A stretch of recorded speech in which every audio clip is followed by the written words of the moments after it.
ಅರಣ್ಯಕಾಂಡ ಅಧ್ಯಾಯ 19. ಯೆಹೋವನು ಮೋಶೆ ಆರೋನರಿಗೆ ಹೀಗೆ ಆಜ್ಞಾಪಿಸಿದನು. ಯೆಹೋವನಾದ ನಾನು ಒಂದು ವಿಧಿಯನ್ನು ನೇಮಿಸಿದ್ದೇನೆ.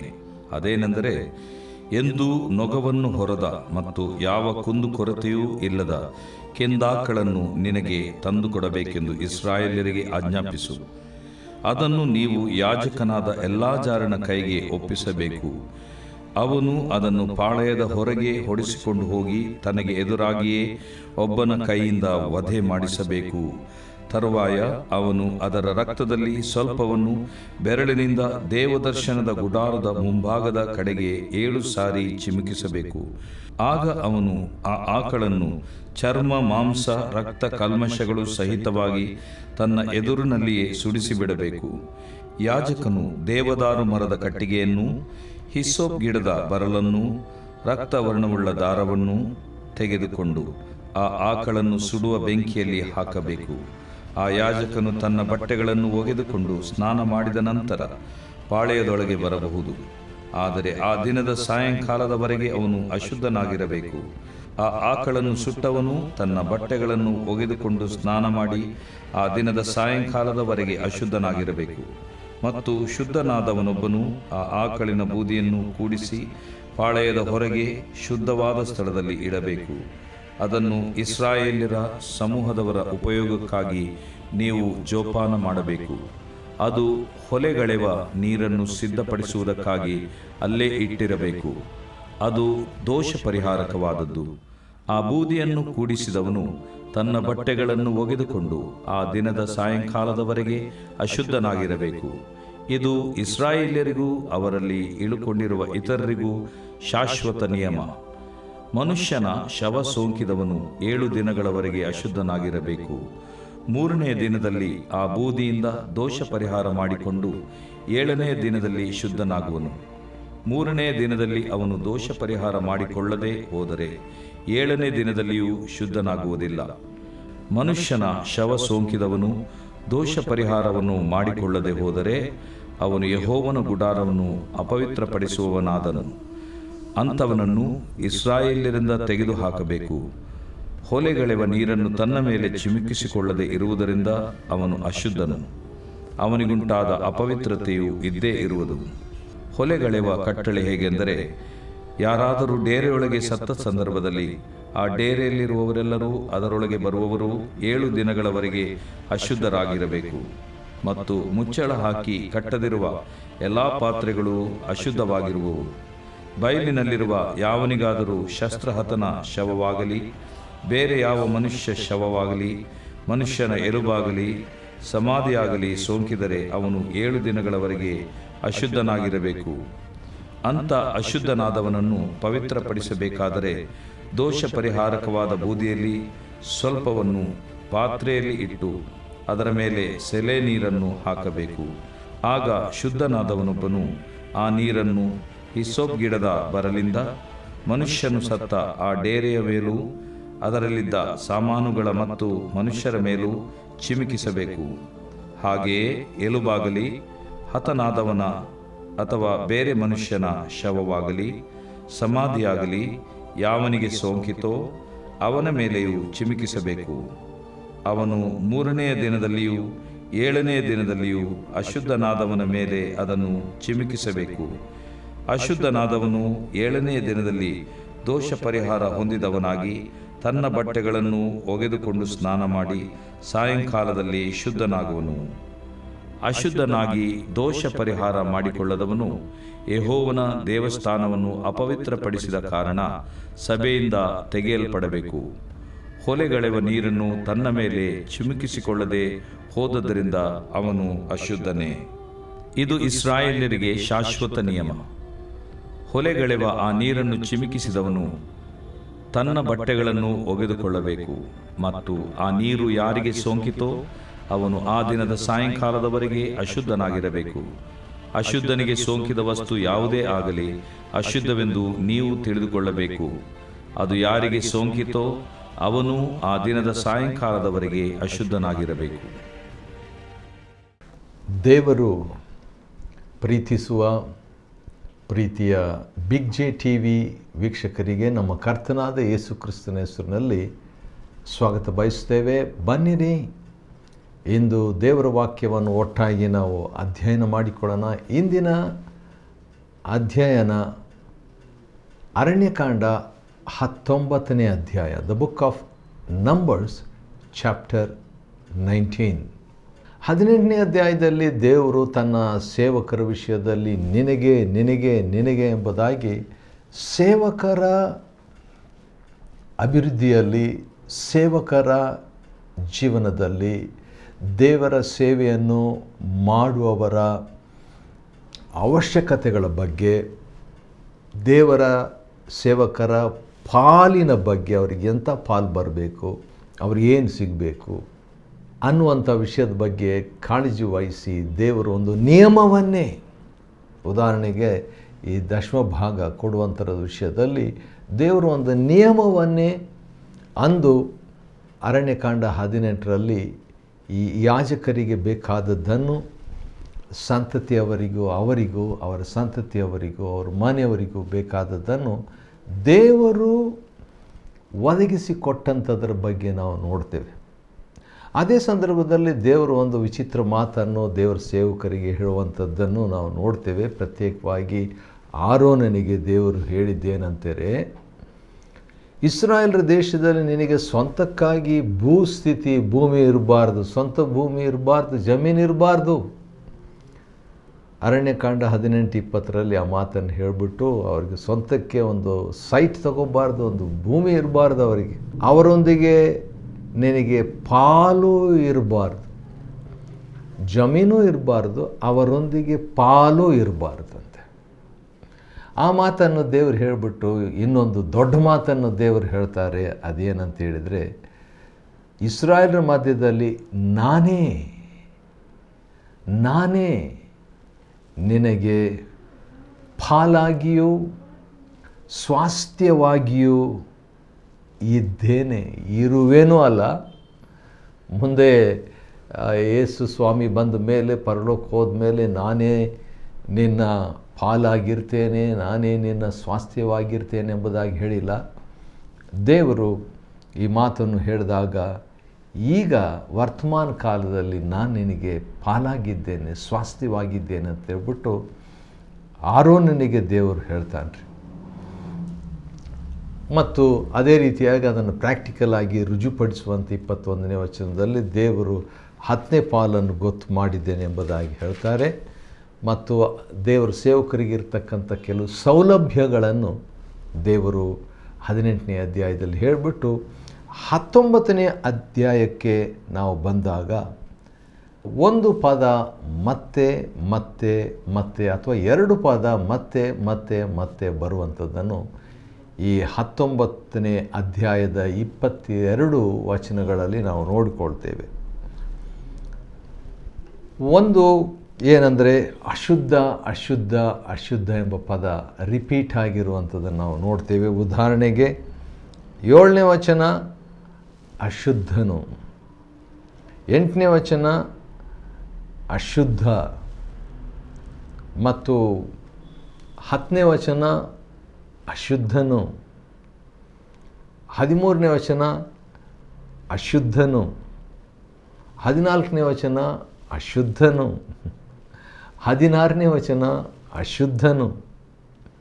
ಈ ರೀತಿಯಾಗಿ ಅಶುದ್ಧನು ಅಂತ 20ನೇ ವಚನದಲ್ಲಿ ಕೂಡ ಅಶುದ್ಧನೇ ಅಂತ ದೀರ್ಘಂದಿಗೆ ಅಲ್ಲಿ ಬಂದಿದೆ. ಹಾಗಾದರೆ ಅಶುದ್ಧತ್ವದ ಬಗ್ಗೆಯೂ ಈ ಅಧ್ಯಾಯದಲ್ಲಿ, ಅದೇ ಸಂದರ್ಭದಲ್ಲಿ ಶುದ್ಧ ಅನ್ನುವಂಥ ಪದ ಕೂಡ ಈ ಅಧ್ಯಾಯದಲ್ಲಿ ನೀವು ನೋಡಿಕೊಳ್ಳಬಹುದು. ಉದಾಹರಣೆಗೆ 9ನೇ ವಚನ ಶುದ್ಧ 2 ಸಾರಿ ಬಂದಿದೆ.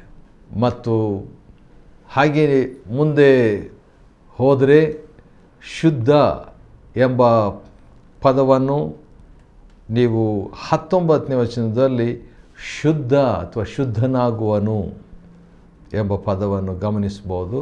ಹಾಗೆ ಮುಂದೆ ಹೋದರೆ ಶುದ್ಧ ಎಂಬ ಪದ ಅಶುದ್ಧದೊಂದಿಗೆ ಬರ್ತದೆ. ಹಾಗಾದರೆ ಶುದ್ಧ ಮತ್ತು ಅಶುದ್ಧತ್ವದ ಕುರಿತಾಗಿ ಇರುವಂಥ ಅಧ್ಯಯನ ಈ 19ನೇ ಅಧ್ಯಯನ. Something to do with uncleanness and cleanness. ಇನ್ನೊಂದು ಪದ ಕೂಡ ಆಗಾಗ ರಿಪೀಟ್ ಆಗಿರುವಂಥದ್ದನ್ನು ಈ ಅಧ್ಯಾಯದಲ್ಲಿ ನೋಡ್ಬೋದು. ಅದೇನಂತ ಹೇಳಿದರೆ 7 ದಿನಗಳು. 7 ಅನ್ನುವಂಥ ಪದ 4ನೇ ವಚನದಲ್ಲಿ 19ನೇ ಅಧ್ಯಾಯದ 7ನೇ ವಚನದಲ್ಲಿ 7, 4ನೇ ವಚನದಲ್ಲಿ ಕೊನೆಯ ಭಾಗ 7 ಸಾರಿ. ಹಾಗೆ ಮುಂದೆ ನೀವು ಹೋದರೆ 11ನೇ ವಚನದಲ್ಲಿ 7 ದಿನಗಳು ಎಂಬುದಾಗಿ, 12ನೇ ವಚನ 7ನೇ ದಿನದಲ್ಲಿ, ಮತ್ತು ಹಾಗೆ ಮುಂದೆ ಹೋಗುವ ಪಕ್ಷದಲ್ಲಿ 14ನೇ ವಚನದ ಕೊನೆಯ ಭಾಗ 7 ದಿನಗಳವರೆಗೆ ಎಂಬುದಾಗಿ ಹೇಳಲಾಗಿದೆ. ಮತ್ತು ಹಾಗೆ ಕೆಳಗೆ 19ನೇ ವಚನಕ್ಕೆ ಬಂದಾಗ 7ನೇ ದಿನ 777, 7ನೇ ದಿನ 7ನೇ ದಿನ 7 ಸಾರಿ ಎಂಬಂಥ ಪದ ಕೂಡ ಈ 22 ವಚನಗಳಿರುವಂಥ ಈ 19ನೇ ಅಧ್ಯಾಯದಲ್ಲಿ ರಿಪೀಟ್ ಆಗಿದೆ.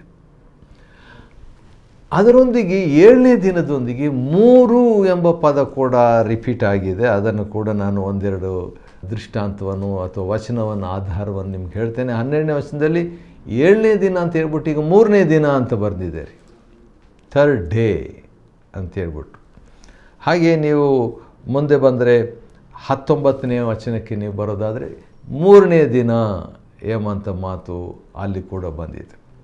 ಹಾಗಾದರೆ 5 ಮಾತುಗಳು ರಿಪೀಟಾಗಿ ಪುನರಾವರ್ತಿಸಿ ಹೇಳಲಾಗಿದೆ ಈ ಅಧ್ಯಾಯದಲ್ಲಿ. 5-6 ಮಾತುಗಳು. ಒಂದು ಶುದ್ಧ ಎಂಬ ಪದ ರಿಪೀಟ್ ಆಗಿದೆ, ಅಶುದ್ಧನು ಅಥವಾ ಅಪವಿತ್ರನು ಎಂಬ ಪದ ರಿಪೀಟ್ ಆಗಿದೆ, 7ನೆಯ ದಿನ ಎಂಬಂಥ ಪದ ರಿಪೀಟ್ ಆಗಿದೆ, 3ನೇ ದಿನ ಎಂಬಂಥ ಪದ ರಿಪೀಟ್ ಆಗಿದೆ. ಇನ್ನೊಂದನ್ನು ಕೂಡ ನಾವು ಈ ಒಂದು ಸೇರಿಸ್ಕೊಳ್ಳೋಣ ಈ ಒಂದು ಲಿಸ್ಟಿಗೆ ಅಥವಾ ಪಟ್ಟಿಗೆ. ಅದೇನಂತ ಹೇಳಿದರೆ ದೋಷ ಪರಿಹಾರ.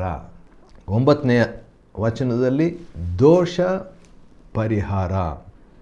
ಮತ್ತು ಹಾಗೆ ನಾವು ಮುಂದೆ ಬರುವಾಗ 12ನೇ ವಚನದಲ್ಲಿ ದೋಷ ಪರಿಹಾರ. ಹಾಗೆ ಇನ್ನೂ ಸ್ವಲ್ಪ ಕೊನೆ ಭಾಗದಲ್ಲಿ ಬರುವುದಾದರೆ 20ನೇ ವಚನದಲ್ಲಿ ದೋಷ ಪರಿಹಾರ. ಹೀಗೆ ದೋಷ ಪರಿಹಾರ ಎಂಬಂಥ ಪದ ಕೂಡ ರಿಪೀಟ್ ಆಗಿದೆ. ಹಾಗಾದರೆ ಮತ್ತೆ ಮತ್ತೆ ಈ 19ನೇ ಅಧ್ಯಾಯದಲ್ಲಿ ಬರುವಂಥ ವಿಷಯ ಏನು, ಪ್ರಾಮುಖ್ಯತೆ ಏನು ಮತ್ತು ಥೀಮ್, ವಿಷಯ ಧ್ಯೇಯ ಏನು, ವಿಷಯ ಏನು ಎಂಬುದಾಗಿ ನಾವು ತಿಳ್ಕೊಳ್ಬೇಕಾದ್ರೆ ಅಶುದ್ಧತ್ವದ ಬಗ್ಗೆ, ಶುದ್ಧತ್ವದ ಬಗ್ಗೆ, 7ನೇ ದಿನದ ಬಗ್ಗೆ, 3ನೇ ದಿನದ ಬಗ್ಗೆ, ದೋಷ ಪರಿಹಾರದ ಬಗ್ಗೆ, ಈ 5 ವಿಷಯಗಳ ಬಗ್ಗೆ 22ನೇ ವಚನದಲ್ಲಿ ಮತ್ತೆ ಮತ್ತೆ ದೇವರು ಹೇಳುವಾತನಾಗಿದ್ದಾನೆ. ಹಾಗಾದರೆ ಈ 5 ಒಟ್ಟಿಗೆ ಕೂಡಿಸ್ಬಿಟ್ಟು ನಾವು ಇದರಿಂದ ಏನಾದರೂ ಕಲಿಬಹುದಾ ಅಂತ ನಾವು ನೋಡಿಕೊಳ್ಳೋಣ ಬನ್ನಿರಿ. ಹೌದು, ದೇವರು ಯೆಹೋವನು ಮೋಶೆ ಆರೋನರಿಗೆ ಆಜ್ಞಾಪಿಸಿ, ಯೆಹೋವನಾದ ನಾನು ಒಂದು ವಿಧಿಯನ್ನು ನೇಮಿಸಿದ್ದೇನೆ. ದೇವರು ನೇಮಿಸಿದ ವಿಧಿ ಏನಂತ ಹೇಳಿದರೆ, ಎಂದೂ ನೊಗವನ್ನು ಹೊರದ ಮತ್ತು ಯಾವ ಕುಂದು ಕೊರತೆಯೋ ಇಲ್ಲದಂಥ ಒಂದು ಕೆಂದಾಕಳನ್ನು ತೆಗೆದುಕೋ ಎಂಬುದಾಗಿ ದೇವರು ಹೇಳ್ತಾನೆ. ಮತ್ತು ಅದರ ಬಗ್ಗೆ ಎಲಾಜಾರನಿಗೆ ಅವನ ಕೈಗೆ ಅದನ್ನು ಒಪ್ಪಿಸಬೇಕು. ಅದನ್ನು ಪಾಳೆಯದ ಹೊರಗೆ ತಗೊಂಡು ಹೋಗಿ 3ನೇ ವಚನದಲ್ಲಿ ಪಾಳೆಯದ ಹೊರಗೆ ಅದನ್ನು ಹೊಡಿಸಿಕೊಂಡು ಹೋಗಿ ತನಗೆ ಎದುರಾಗಿಯೇ ಒಬ್ಬನ ಕೈಯಿಂದ ಅದನ್ನು ಅರ್ಪಿಸಬೇಕೆಂಬುದಾಗಿ ಮಾತಾಡಿಕೊಳ್ಳುವಂಥ ಮಾತನ್ನು ಇಲ್ಲಿ ನಾವು ಆಜ್ಞಾಪಿಸಿದಂಥ ಆಜ್ಞೆಯನ್ನು ನಾವು ನೋಡ್ತೇವೆ. ಹಾಗಾದರೆ ಪಾಳೆಯದ ಹೊರಗೆ ಅಂತ ಹೇಳುವಾಗ ಇಂಥ ಈ ಹಳೆ ಒಡಂಬಡಿಕೆಯಲ್ಲಿ ಪಾಳೆಯದ ಹೊರಗೆ ಅಂತ ಹೇಳ್ಬಿಟ್ಟು ಹೇಳಿದಾಗ ಅದರ ಒಂದು ಪ್ರಾಮುಖ್ಯತೆ ಏನು ಎಂಬುದಾಗಿ ಯೋಚಿಸುವಾಗ ನನಗೆ ಒಂದು ವಾಕ್ಯ ನೆನಪಿಗೆ ಬರ್ತಾ ಇದೆ. ಅದು ಇಬ್ರಿಯರಿಗೆ ಬರೆದ ಪತ್ರಿಕೆಯಲ್ಲಿ ಇರುವಂಥ ಒಂದು ಮಾತು ಮತ್ತು ಅದರಲ್ಲಿ ಏನಿದೆ ಎಂಬುದಾಗಿ ನಾವು ನೋಡಿಕೊಳ್ಳೋಣ. 13ನೇ ಅಧ್ಯಾಯ ಇಬ್ರಿಯರಿಗೆ ಬರೆದ ಪತ್ರಿಕೆ ಮತ್ತು 14ನೇ ವಚನವನ್ನು ನಾವು ನೋಡುವಾಗ ಶಾಶ್ವತವಾದ ಒಂದು ಪಟ್ಟಣ ನಮಗಿಲ್ಲ ಎಂಬಂಥ ಮಾತನ್ನು ಹೇಳಿಬಿಟ್ಟು 13ನೇ ವಚನದಲ್ಲಿ ಅಥವಾ 12 ಕೂಡ ಓದಿಕೊಳ್ಳೋಣ, ಯಾಕಂದರೆ ಅದರಲ್ಲಿ ಸಂಬಂಧ ಇದೆ. ಅದರಂತೆ ಯೇಸು ಕೂಡ ಅಂತ ಹೇಳಿದಾಗ ಇದು ಹಳೆ ಒಡಂಬಡಿಕೆಯಲ್ಲಿರುವಂಥ ಒಂದು ಮಾತಿಗೆ ಸಂಬಂಧ. ಯಾವ ರೀತಿಯಾಗಿ ದೇವರು 19ನೇ ಅಧ್ಯಾಯ ಅರಣ್ಯ ಕಾಂಡದಲ್ಲಿ ಮತ್ತು ಯಾಜಕಾಂಡದಲ್ಲಿ ಕೂಡ ಒಂದು ಪ್ರಾಣಿ ಪಾಳೆಯದ ಹೊರಗೆ ಹೋಗಿ ವಧಿಸಲ್ಪಡಬೇಕು, ಬಲಿಯಾಗಬೇಕು ಎಂಬ ಒಂದು ಸಂಗತಿಯನ್ನು ಇಬ್ರಿಯ ಗ್ರಂಥಕರ್ತನು 13:12 ಅದರಂತೆ ಯೇಸು ಕೂಡ ಸ್ವಂತ ರಕ್ತದಿಂದ ತನ್ನ ಜನರನ್ನು ಪವಿತ್ರಪಡಿಸುವುದಕ್ಕೋಸ್ಕರ ಪಟ್ಟಣದ ಹೊರಗೆ ಸತ್ತನು, ಪಾಳೆಯದ ಹೊರಗೆ ಸತ್ತನು. ಅವರಿಗೆ ಒಂದು ಪಟ್ಟಣ ಇರಲಿಲ್ಲ, ಯಾಕಂದರೆ ಬರೀ ಪ್ರಯಾಣ ಮಾಡ್ಕೊಂಡು ಹೋಗ್ತಾಯಿದ್ರು. 50-60 ಲಕ್ಷ ಜನರು ಒಂದು ಪಾಳೆ ಹಾಕಿಕೊಳ್ತಿದ್ರು, ಟೆಂಟ್ ಹಾಕ್ಕೊಳ್ತಿದ್ರು, ಡೇರೆಗಳನ್ನು ಹಾಕಿಕೊಳ್ತಿದ್ರು. ಪಾಳ್ಯದ ಹೊರಗೆ ಹೋಗಿ ಆ ಒಂದು ಪ್ರಾಣಿಯನ್ನು ಅರ್ಪಿಸಬೇಕಂತ ದೇವರು ಹೇಳಿದ್ದೇನಂತ ಹೇಳಿದ್ರೆ, ಯೇಸು ಕ್ರಿಸ್ತನ ಆ ರೀತಿಯಾಗಿ ನಮಗೋಸ್ಕರ ಮಾಡ್ತಾನೆ ಎಂಬುದನ್ನು ಅಲ್ಲಿ ಹೇಳಲಾಗಿತ್ತು. ಸರಿ, ಅದರ ಅನ್ವಯ ಏನು? ಹೌದು, ಅರಣ್ಯಕಾಂಡ 19ರಲ್ಲಿ ಒಂದು ಪ್ರಾಣಿ ಪಾಳ್ಯದ ಹೊರಗೆ ಬಲಿಯಾಗಿ ಸಮರ್ಪಿಸಲ್ಪಟ್ಟಿತು. ಅದನ್ನು ನೆರವೇರಿಸುವಂಥ ರೀತಿಯಲ್ಲಿ ಯೇಸು ಕ್ರಿಸ್ತನು ಕೂಡ ಇಬ್ರಿಯ 13:12 ಪಾಳ್ಯದ ಹೊರಗೆ ಅಥವಾ ಪಟ್ಟಣದ ಹೊರಗೆ ತನ್ನ ಪ್ರಾಣವನ್ನು ಕೊಟ್ಟನು. ನಮಗೆ ಏನು? What about us? ನಮಗಿದು ಏನು ಸಂಬಂಧ? ನಾವೇನು ಕಲಿಯೋದು ಇದರಿಂದ ಎಂಬುದಾಗಿ ಒಂದು ಪ್ರಶ್ನೆ ನಮಗಿರೋದಾದರೆ ನೆನಪಿಟ್ಕೊಳ್ಳಿಕ್ಕೆ ಈಸಿ. ಇಬ್ರಿಯ 13 ಮತ್ತು 13ರಲ್ಲಿ ಉತ್ತರ ಇದೆ. ಏನಂತಿದೆ ಅದನ್ನು ನಿಮಗೋಸ್ಕರವಾಗಿ ಓದ್ತೇನೆ. ಆದುದರಿಂದ ನಾವು ಆತನ ನಿಮಿತ್ತ ಉಂಟಾಗುವ ನಿಂದೆಯನ್ನು ತಾಳಿಕೊಳ್ಳುವವರಾಗಿ ಪಾಳ್ಯದ ಆಚೆ ಆತನ ಬಳಿಗೆ ಹೊರಟು ಹೋಗೋಣ. ಹಾಗಾದರೆ ನಾವು ಕೂಡ ಇಂಥ ಒಂದು ಅನುಭವವನ್ನು ಹೊಂದೋಣ ಎಂಬಂಥ ಮಾತು ಇಲ್ಲಿ ಹೇಳಲಾಗಿದೆ. ಸರಿ, ಬನ್ನಿರಿ ಮತ್ತೆ ಅರಣ್ಯಕಾಂಡ 19ನೇ ಅಧ್ಯಾಯದಲ್ಲಿ ಇನ್ನೂ ಕೆಲವು ವಿಷಯಗಳು ಇದೆ. ಕೆಲವು ಭಾಳ ಇಂಟ್ರೆಸ್ಟಿಂಗ್ ಆಗಿರುವಂಥ ಕೆಲವು ವಿಷಯಗಳು, ಆಶ್ಚರ್ಯವಾದಂಥ ವಿಷಯಗಳು. ಒಂದು ವಿಷಯ ಏನಂದರೆ, ಯಾರಾದರೂ ಈಗ ದೇವದರ್ಶನ ಗುಡಾರ ಇದೆ, ಯಾರಾದರೂ ಡೇರೆಯೊಳಗೆ ಸತ್ತ ಸಂದರ್ಭದಲ್ಲಿ, ಒಂದು ವೇಳೆ ಯಾರೋ ಒಬ್ಬರು ದೇವದರ್ಶನ ಗುಡಾರಕ್ಕೆ ಹತ್ತಿರ ಬಂದು ಅಥವಾ ಡೇರೆ ಒಳಗೆ ಬಂದು ಸತ್ತು ಹೋದರು. ಯಾಕಂದರೆ ಹೊರಗಿನ ಪ್ರಕಾರ ಪವಿತ್ರ ಸ್ಥಳ, ಮಹಾಪವಿತ್ರ ಸ್ಥಳ. ಹೊರಗಿನ ಪ್ರಕಾರದಲ್ಲಿ ದೇವಜನರು ಬಂದು ಯಜ್ಞವೇದಿಯಲ್ಲಿ ಬಲಿಗಳನ್ನು ಸಮರ್ಪಿಸ್ತಿದ್ರು. ಪವಿತ್ರ ಸ್ಥಳದಲ್ಲಿ ಯಾಜಕರಿದ್ದರು. ಮಹಾಪವಿತ್ರ ಸ್ಥಳದಲ್ಲಿ ಯಾಜಕನು ಮಾತ್ರ ದೇವರ ಸನ್ನಿಧಾನದಲ್ಲಿ ಅದು ವರ್ಷಕ್ಕೆ ಒಂದು ಸರಿ ಹೋಗ್ತಾಯಿದ್ದನು. ಆದ ಕಾರಣ ಇಲ್ಲಿ ಯಾರಾದರೂ ಡೇರೆಯೊಳಗೆ ಸತ್ತರೆ ಏನೋ ಹಾರ್ಟ್ ಅಟ್ಯಾಕ್ ಆಗಿ ಅವರು ಸತ್ತು ಹೋದರು. ಯಾಕಂದರೆ ಯಾರೋ ಕೆಲವು ದಿವಸಗಳ ಹಿಂದೆ ನಾನು ಕೇಳಿಸ್ಕೊಂಡು, ಮೊದಲನೇ ಬಾರಿಯಾಗಿ ಯಾರೋ ಒಬ್ಬರು ಪ್ರಯಾಣವಾಗಿ ವಿಮಾನದಲ್ಲಿ ಹೋಗ್ತಿದ್ದಾಗ ಹಾರ್ಟ್ ಅಟ್ಯಾಕ್ ಆಗಿ ಅವರು ವಿಮಾನದಲ್ಲೇ ಸತ್ತು ಹೋದರು. ಆ ನಂತರ ವಿಮಾನ ಇಳಿಸ್ಬಿಟ್ರಂತೆ. ಆ ರೀತಿಯಾಗಿ 19ನೇ ಅಧ್ಯಾಯ 14ನೇ ವಚನ ಅರಣ್ಯಕಾಂಡದಲ್ಲಿ ಯಾರಾದರೂ ಡೇರೆಯೊಳಗೆ ಸತ್ತ ಸಂದರ್ಭದಲ್ಲಿ ಆ ಡೇರೆಯಲ್ಲಿರುವವರೆಲ್ಲರೂ ಪ್ಲಸ್ ಮತ್ತು ಅದರೊಳಗೆ ಬರುವವರು 7 ದಿನಗಳವರೆಗೆ ಅಶುದ್ಧರಾಗಿರಬೇಕು. ಯಾರೋ ಸತ್ತೋಗ್ಬಿಟ್ರು ಅಕಸ್ಮಾತಾಗಿ ಹೃದಯಾಘಾತದಿಂದ, ಹಾಗೇನಾಗ್ತದೆ, ಆ ಡೇರೆಯೊಳಗಿರುವವರು ಎಲ್ಲರೂ ಅಶುದ್ಧರು, ಅದರೊಳಗೆ ಬರುವವರೂ 7 ದಿನಗಳವರೆಗೆ ಅಶುದ್ಧರು. ದೇವ್ರ ಸ್ತೋತ್ರ, ಜೀವಮಾನವೆಲ್ಲ ಅಶುದ್ಧರಂತ ಬರೆದಿಲ್ಲ, 7 ದಿನಗಳವರೆಗೆ ಮಾತ್ರ ಅಂತ. ಮತ್ತು ಈ 7 ದಿನಗಳವರೆಗೆ ಅಶುದ್ಧರಾಗಿದ್ದಾಗ 3ನೇ ದಿನದಲ್ಲಿ ಅವರಿಗೋಸ್ಕರವಾಗಿ ದೋಷ ಪರಿಹಾರ ಮಾಡಬೇಕಂತ. ಒಂದು ವೇಳೆ 7 ದಿನದಲ್ಲಿ ಅಶುದ್ಧರಾಗಿರುವಂಥವರಿಗೆ 3ನೇ ದಿನದಲ್ಲಿ ಅವರಿಗೋಸ್ಕರವಾಗಿ ದೋಷ ಪರಿಹಾರ ಮಾಡಿಕೊಳ್ಳದೇ ಹೋದರೆ ಏನಾಗಬೇಕು? ಮಾಡಿಕೊಳ್ಳದೇ ಹೋದರೆ ಅವನು ಯೆಹೋವನ ಗುಡಾರವನ್ನು ಅಪವಿತ್ರ ಪಡಿಸುವವನಾದನು, ಅಂಥವನನ್ನು ಇಸ್ರಾಯೇಲರಿಂದ ತೆಗೆದು ಹಾಕಬೇಕು. ಭಾಳ ಗಂಭೀರವಾದಂಥ, ಭಾಳ ಸೀರಿಯಸ್ ಆದಂಥ ಒಂದು ವಿಷಯ. ಸರಿ, ಹೊರಗೆ ಯಾರಾದರೂ ಸತ್ತು ಹೋದರೆ ಅಂತ ಹೇಳ್ಬಿಟ್ಟು ಇನ್ನೊಂದು ಮಾತನ್ನು ಕೂಡ ನಾನು ಹೇಳಬೇಕು. ಡೇರಿ ಒಳಗೆ ಯಾರಾದರೂ ಸತ್ತ ಸಂದರ್ಭದಲ್ಲಿ ಡೇರಿಯಲ್ಲಿರುವವರೆಲ್ಲರೂ ಅಶುದ್ಧರು, ಅದರೊಳಗೆ ಬರುವಂಥವರು ಅಶುದ್ಧರು. ಅಷ್ಟೇ ಅಲ್ಲ, 7 ದಿನಗಳು ಅಶುದ್ಧರು. ಮತ್ತು ಮುಚ್ಚಳ ಹಾಕಿ ಕಟ್ಟದಿರುವ ಎಲ್ಲ ಪಾತ್ರೆಗಳು ಅಶುದ್ಧವಾಗಿರುವವರು. ಮುಚ್ಚಳ ಹಾಕಿಲ್ಲ, ಮುಚ್ಚಲಿಲ್ಲ, ಅದರೊಳಗಿರೋದೆಲ್ಲ ಅಶುದ್ಧ.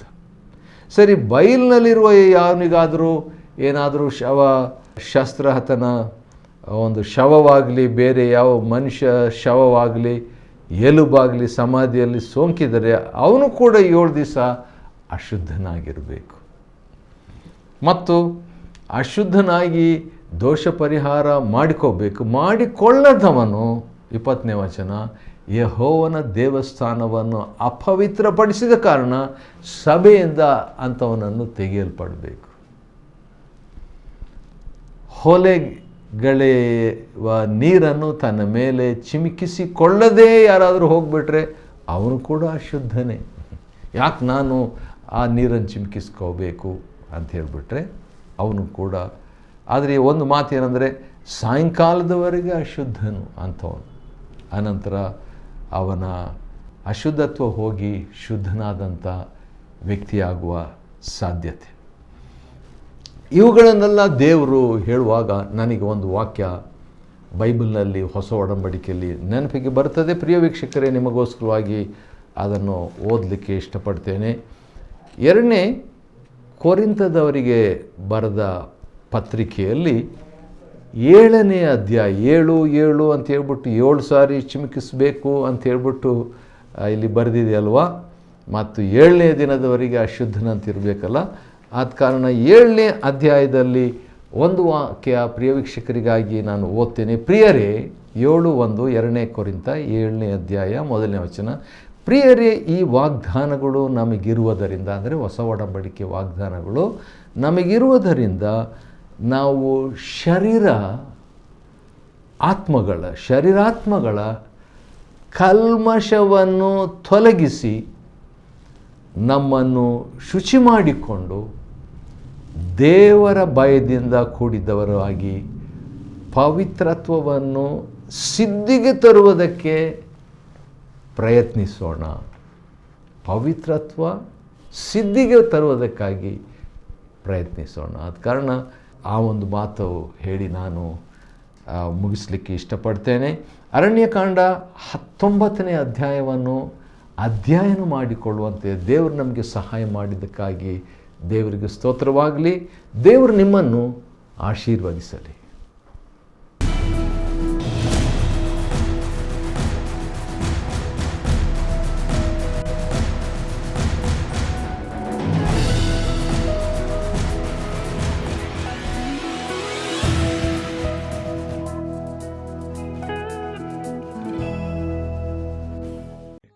Chapter 19.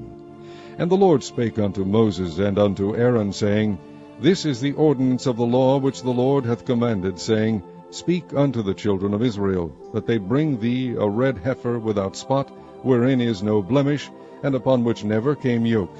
And ye shall give her unto Eleazar the priest, that he may bring her forth without the camp, and one shall slay her before his face. And Eleazar the priest shall take of her blood with his finger, and sprinkle of her blood directly before the tabernacle of the congregation 7 times. And one shall burn the heifer in his sight, her skin and her flesh and her blood with her dung shall he burn. And the priest shall take cedar wood and hyssop and scarlet, and cast it into the midst of the burning of the heifer. Then the priest shall wash his clothes, and he shall bathe his flesh in water, and afterward he shall come into the camp, and the priest shall be unclean until the even. And he that burneth her shall wash his clothes in water, and bathe his flesh in water, and shall be unclean until the even. And the man that is clean shall gather up the ashes of the heifer, and lay them up without the camp in a clean place, and it shall be kept for the congregation of the children of Israel for a water of separation. It is a purification for sin. And he that gathereth the ashes of the heifer shall wash his clothes, and be unclean until the even. And it shall be unto the children of Israel, and unto the stranger that sojourneth among them, for a statute forever. He that toucheth the dead body of any man shall be unclean 7 days. He shall purify himself with it on the 3rd day, and on the 7th day he shall be clean. But if he purify not himself the 3rd day, then the 7th day he shall not be clean. Whosoever toucheth the dead body of any man that is dead, and purifieth not himself, defileth the tabernacle of the Lord, and that soul shall be cut off from Israel, because the water of separation was not sprinkled upon him. He shall be unclean. His uncleanness is yet upon him. This is the law, when a man dieth in a tent. All that come into the tent, and all that is in the tent, shall be unclean 7 days. And every open vessel, which hath no covering bound upon it, is unclean. And whosoever toucheth one that is slain with a sword in the open fields, or a dead body, or a bone of a man, or a grave, shall be unclean 7 days. And for an unclean person they shall take of the ashes of the burnt heifer of purification for sin, and running water shall be put thereto in a vessel. And a clean person shall take hyssop, and dip it in the water, and sprinkle it upon the tent, and upon all the vessels, and upon the persons that were there, and upon him that touched a bone, or one slain, or one dead, or a grave. And the clean person shall sprinkle upon the unclean on the 3rd day, and on the 7th day. And on the 7th day he shall purify himself, and wash his clothes, and bathe himself in water, and shall be clean at even. But the man that shall be unclean, and shall not purify himself, that soul shall be cut off from among the congregation, because he hath defiled the sanctuary of the Lord. The water of separation hath not been sprinkled upon him, he is unclean. And it shall be a perpetual statute unto them, that he that sprinkleth the water of separation shall wash his clothes, and he that toucheth the water of separation shall be unclean until even. And whatsoever the unclean person toucheth shall be unclean, and the soul that toucheth it shall be unclean until even.